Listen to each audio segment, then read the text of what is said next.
Hello ವೀಕ್ಷಕರೇ, welcome to Harsha Seetha channel. ನಾನು ಹರ್ಷಿತಾ. ಇವತ್ತು ಬೇಬಿ ಫೋಟೋಶೂಟ್ಸ್ ಹೇಗೆ ಮಾಡೋದು ಅಂತ ನಾನು ನಿಮಗೆ ತೋರಿಸ್ತಿದ್ದೀನಿ. ಹೇಗೆ ಎಲ್ಲ ಏನು ಅಂತ ಚಿಂತೆ ಮಾಡಬೇಡಿ. ಇವತ್ತು ನಾನು ನ್ಯೂ ಇಯರ್ಗೆ ಬೇಬಿ ಫೋಟೋಶೂಟ್ ಹೇಗೆ ಮಾಡೋದು ಅನ್ನೋದ್ರ ಬಗ್ಗೆ ನಿಮಗೆಲ್ಲರಿಗೂ ತೋರಿಸ್ಕೊಡ್ತಿದ್ದೀನಿ. ಮೊದಲಿಗೆ ಮ್ಯಾಟ್ ಆದಮೇಲೆ ನಾನು ಡಬಲ್ ಲೇಯರ್ದು ಬೆಡ್ಶೀಟ್ನ ನಾನಿಲ್ಲಿ ಹಾಕೋತಿದ್ದೀನಿ.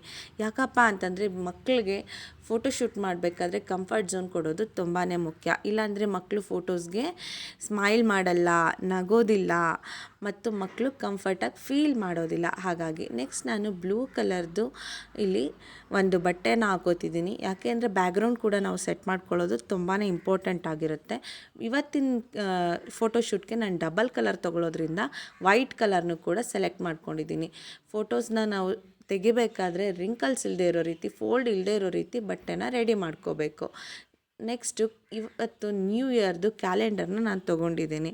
ಅದಾದಮೇಲೆ ನಾನು ಕ್ಲಾಕ್ ಕೂಡ ಸೆಲೆಕ್ಟ್ ಮಾಡ್ಕೊಂಡಿದ್ದೀನಿ. ಯಾಕೆಂದರೆ ನ್ಯೂ ಇಯರ್ನ ನಾವು 12 o'clock ಸೆಲೆಬ್ರೇಟ್ ಮಾಡ್ತೀವಿ ಅಲ್ವಾ, ಅದಕ್ಕೋಸ್ಕರ 12 o'clock ಅಂತ ಹೇಳಿ ನಾನು ನ್ಯೂ ಇಯರ್ದು ಒಂದು ಕ್ಲಾಕ್ ತೊಗೊಂಡೆ. ಬಟ್ ಇದು ತುಂಬ ಎಫಿಷಿಯೆಂಟಾಗಿ ತುಂಬ ಲುಕ್ ಅಂತ ಅನಿಸ್ತಾ ಇರಲಿಲ್ಲ. ನಾನು ಅದಕ್ಕೆ ನೆಕ್ಸ್ಟ್ ಏನು ಮಾಡ್ತಾಯಿದ್ದೀನಿ, ನಮ್ಮ ಮನೇಲೇ ಇದ್ದಂಥ ವಾಲ್ ಕ್ಲಾಕ್ನ ತೊಗೋತಾ ಇದ್ದೀನಿ. ಇದನ್ನು ಕೂಡ ನಾನಿಲ್ಲಿ ಫೋಟೋಶೂಟ್ಸ್ಗೆ ಅಂತ ಇಟ್ಕೋತಾ ಇದ್ದೀನಿ. ನಾವು ನಮ್ಮ ಮನೇಲಿರೋ ವಸ್ತುಗಳನ್ನ ಇಟ್ಕೊಂಡು ಫೋಟೋಶೂಟ್ಸ್ ಮಾಡೋದ್ರಿಂದ ಹೊರಗಡೆಯಿಂದ ತಂದು ಕಾಸು ಖರ್ಚು ಮಾಡುವಂಥ ಅವಶ್ಯಕತೆಗಳಿರಲ್ಲ. ನಾನು ಇವಾಗ ಲ್ಯಾಡರ್ನ ಇಟ್ಕೋತಾ ಇದ್ದೀನಿ. ಲ್ಯಾಡರಲ್ಲಿ ಇದು ನನಗೆ ಪಾರ್ಸಲಲ್ಲಿ ಬಂದಿದ್ದಂಥ ಐಟಮು. ಇದನ್ನು ಇಟ್ಕೊಂಡು ನಾನು ಲ್ಯಾಡರ್ ಶೇಪ್ ಮಾಡ್ತಾಯಿದ್ದೀನಿ. ಈ 2 ರೋಲರ್ ಜೊತೆಗೆ ಈ 3 ಶೀಟ್ಸ್ನ ಕಟ್ ಮಾಡ್ಕೊಂಡು ಇಟ್ಕೊಂಡಿರೋದನ್ನು ನಾನಿಲ್ಲಿ ಸ್ಟೆಪ್ಸಾಗಿ ಯೂಸ್ ಮಾಡ್ಕೋತಾ ಇದ್ದೀನಿ. ನೋಡ್ತಾ ಇದ್ದೀರಲ್ಲ ವೀಕ್ಷಕರೇ ಹೇಗೆ ಬರ್ತಿದೆ ಅಂತ ಹೇಳಿ. ಈ 3 ಸ್ಟೆಪ್ಸ್ನ ನಾನು ಇಲ್ಲಿ ಯೂಸ್ ಮಾಡಿಕೊಂಡು ಲ್ಯಾಡರ್ನ ಕಂಪ್ಲೀಟ್ ಮಾಡ್ಕೋತಿದ್ದೀನಿ.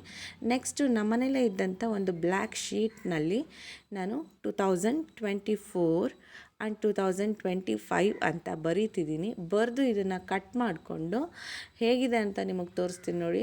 2024 ಆ್ಯಂಡ್ 25ನ ಕಟ್ ಮಾಡ್ಕೊಂಡಿದ್ದೀನಿ. ಈಗ ಇದನ್ನು ನಾನಿಲ್ಲಿ ಅರೇಂಜ್ ಮಾಡ್ತಿದ್ದೀನಿ ಸ್ಟೆಪ್ಸ್ನಲ್ಲಿ. ಯಾಕೆಂದರೆ ಒಂದು ಇಯರಿಂದ ನಾವು ನೆಕ್ಸ್ಟ್ ಇಯರ್ಗೆ ಹೋಗ್ತಿದ್ದೀವಿ ಅಂತ ಹೇಳೋದಕ್ಕೆ.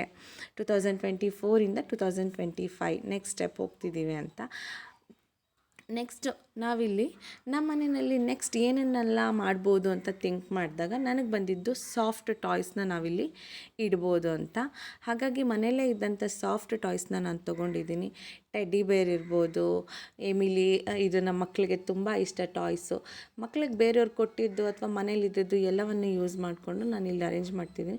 ಸ್ವಲ್ಪ ಸ್ಪೇಷಿಯಸ್ಸಾಗಿ ಅರೇಂಜ್ ಮಾಡಿಕೊಂಡ್ರೆ ನಾವಿಲ್ಲಿ ಮಗುನ ಮಲಗಿಸೋದಕ್ಕೆ ಕೂಡ ಜಾಗ ಮಾಡಿಕೊಂಡಾಗ ತುಂಬ ಚೆನ್ನಾಗಿ ಬರುತ್ತೆ ಅಂತ ಹೇಳಿ ಇದನ್ನು ರೆಡಿ ಮಾಡ್ಕೊಂಡಾದ್ಮೇಲೆ ನಮ್ಮನೇಲಿ ಬಲೂನ್ಸ್ ಇತ್ತು. ಬಲೂನ್ಸ್ ಮಕ್ಕಳಿಗೆ ಆಟ ಆಡ್ಸೋದಕ್ಕೆ ಅಂತ ತಂದಿದ್ದಂಥ ಬಲೂನ್ಸ್ ಇತ್ತು. ಈ ಬಲೂನ್ಸ್ನ ನಾನಿಲ್ಲಿ ಡೆಕೋರೇಟಿವ್ ಆಗಿರುತ್ತೆ ಅಂತ ಹೇಳಿ ಅರೇಂಜ್ ಮಾಡ್ಕೋತಿದ್ದೀನಿ. ಹಾಗೆ ಈ ಟೇಪ್ ಕೂಡ ಮನೆಯಲ್ಲೇ ಇದ್ದಂಥ ಟೇಪ್ ಇದು ಕೂಡ ಚೆನ್ನಾಗಿರುತ್ತೆ ಅಂತ ಹೇಳಿ ಟೇಪ್ ಕಟ್ಟಿ ನಾನಿಲ್ಲಿ ಇಟ್ಕೋತಿದ್ದೀನಿ. ನೆಕ್ಸ್ಟ್ ನಮ್ಮ ಮನೆಯಲ್ಲಿ ಹಬ್ಬಕ್ಕೆ ಹಸುಗಳಿಗೆ ಅಲಂಕಾರ ಮಾಡೋದಕ್ಕೆ ಅಂಥೇಳಿ ಒಂದು ಐಟಮ್ ತಂದಿದ್ದರು, ಅಂದರೆ ಸಂಕ್ರಾಂತಿಗೆ ಅಂತ ಹೇಳಿ. ಈ ಐಟಮ್ನ ಕೂಡ ನಾನಿಲ್ಲಿ ಡೆಕೋರೇಟಿವ್ ಆಗಿ ಕಾಣುತ್ತೆ ಅಂಥೇಳಿ ನೀಟಾಗಿ ಅರೇಂಜ್ ಮಾಡ್ಕೋತಾ ಇದ್ದೀನಿ. ನೋಡ್ತಿದ್ದೀರಲ್ಲ ವೀಕ್ಷಕರೇ ಎಷ್ಟು ಚೆನ್ನಾಗಿ ಬರ್ತಾ ಇದೆ ಅಂತ ಹೇಳಿ. ನೆಕ್ಸ್ಟ್ ನಮ್ಮ ಮನೇಲಿ ಹಾರಕ್ಕೆ ಅಂತ ತಂದಿದ್ದಂಥ 2 ಬಾಲ್ಸ್ ಇತ್ತು. ಅದನ್ನು ಕೂಡ ನಾನಿಲ್ಲಿ ಡೆಕೋರೇಟಿವ್ ಐಟಮ್ ಆಗಿ ಯೂಸ್ ಮಾಡ್ಕೋತಿದ್ದೀನಿ. ಈ ಲುಕ್ ನನಗೆ ಕಂಪ್ಲೀಟ್ ಅಂತ ಅನ್ನಿಸ್ಲಿಲ್ಲ. ಜೊತೆಗೆ ಮನೇಲಿ ಏನಾದರೂ ಮಾಡಬೇಕಂತ ಅನ್ನಿಸ್ತಾ ಅವಾಗ ವಾಸ್ ನೆನಪಾಯಿತು. ಮನೇಲಿ ಎಲ್ಲರಿಗೂ ಗೊತ್ತಿರುತ್ತೆ ಪ್ಲಾಸ್ಟಿಕ್ ವಾಸ್ದು ಫ್ಲವರ್ಸ್ ಇದ್ದೇ ಇರುತ್ತೆ. ಅದಕ್ಕೆ ನಾನು ನಮ್ಮನೆಯಲ್ಲೇ ಇದ್ದಂಥ ಒಂದು ಕ್ಲಾತ್ ಏನಿತ್ತು ಅದನ್ನು ಯೂಸ್ ಮಾಡಿಕೊಂಡು ಇಲ್ಲಿ ವಾಸ್ ಲುಕ್ ಕೊಡೋದು ಹೇಗೆ ಅಂತ.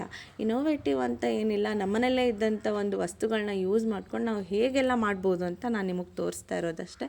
ಹೀಗೆ ಇದನ್ನು ಯೂಸ್ ಮಾಡಿ ಟಕ್ ಮಾಡಿರೋದ್ರಿಂದ ಅದು ಸ್ಟಿಫಾಗಿ ಅಲ್ಲೇ ಕೂತಿರುತ್ತೆ. ಈಗ ನಾನು ಅದನ್ನು ಅಲ್ಲಿ ಲ್ಯಾಡರ್ ಪಕ್ಕ ಇಡ್ತೀನಿ. ಇವಾಗ ಅದು ನೋಡೋದಕ್ಕೆ ತುಂಬ ಚೆನ್ನಾಗಿ ಕಾಣಿಸ್ತಿದೆ ಅಲ್ವಾ. ನೆಕ್ಸ್ಟ್ ಮಕ್ಕಳು ಬಟ್ಟೆ ಅಂತ ಬಂದರೆ ನಮಗೆಲ್ಲರಿಗೂ ಇಷ್ಟ. ಹ್ಯಾಟ್, ಡ್ರೆಸ್ ಆ್ಯಂಡ್ ಶೂಸ್ ಇದನ್ನು ನನ್ನ ಮಗುಗೆ ನಾನು ಹಾಕ್ತೀನಿ. ನಾನು ಮಗುಗೆ ಅಂತ ಹೇಳಿ ಬಟ್ಟೆ ತೊಗೊಳೋದಕ್ಕೆ ಮತ್ತೆ ಎಕ್ಸ್ಪೆನ್ಸಸ್ ಅಂತ ಹೇಳಿ ಖರ್ಚು ಮಾಡೋದಕ್ಕೆ ಹೋಗೋದಿಲ್ಲ. ಮನೆಯಲ್ಲೇ ಹೊಸ ವರ್ಷಕ್ಕೆ ಅಂತ ಹೇಳಿ ಮಗುಗೆ ಒಂದು ಸೆಟ್ ಬಟ್ಟೆ ಇತ್ತು. ಅದ್ರ ಜೊತೆಗೆ ಇದನ್ನು ನಾನು ಹಾಕಿ ಫೋಟೋಶೂಟ್ ಮಾಡಿದೆ. ರಾಕ್ ಸ್ಟಾರ್ ಥರ ಇರಲಿ ಅಂತ ಹೇಳಿ ರಾಕಿಂಗ್ ಅಂತ ನಾನು ರೆಡ್ ಆ್ಯಂಡ್ ಬ್ಲೂ ತೊಗೊಂಡು ಕಾಂಬಿನೇಷನಲ್ಲಿ ಜಾಕೆಟ್, ಹ್ಯಾಟ್ ಆ್ಯಂಡ್ ಶೂಸ್ನ ನಾನಿಲ್ಲಿ ರೆಡಿ ಮಾಡ್ಕೊಂಡಿದ್ದೀನಿ. ಇದ್ರ ಜೊತೆಗೆ ಬೇಬಿ ಫೋಟೋಶೂಟ್ಸ್ನ ನಾವು ಕ್ಲಿಯರಾಗಿ ಮಾಡಬೇಕು. ಪೇಷನ್ಸಿಂದ ಮಾಡಿದರೆ ಮಗು ಫೋಟೋಸ್ ಚೆನ್ನಾಗಿ ಬರುತ್ತೆ. ಎಲ್ಲರೂ ನೆನ್ಪಿಟ್ಕೊಳ್ಳಿ, ಫೋಟೋಸ್ನ ತೆಗಿಬೇಕಾದ್ರೆ ತುಂಬ ಮೇಲ್ಗಡೆಯಿಂದ ತೆಗೆದ್ರೆ ಚೆನ್ನಾಗಿ ಬರುತ್ತೆ. ನೋಡ್ತಿದ್ದೀರಲ್ಲ ನನ್ನ ಮಗುವಿನ ಫೋಟೋ ಹೇಗೆ ಚೆನ್ನಾಗಿ ಬಂದಿದೆ ಅಂತ ನೀವು ಟ್ರೈ ಮಾಡಿ. Thank you.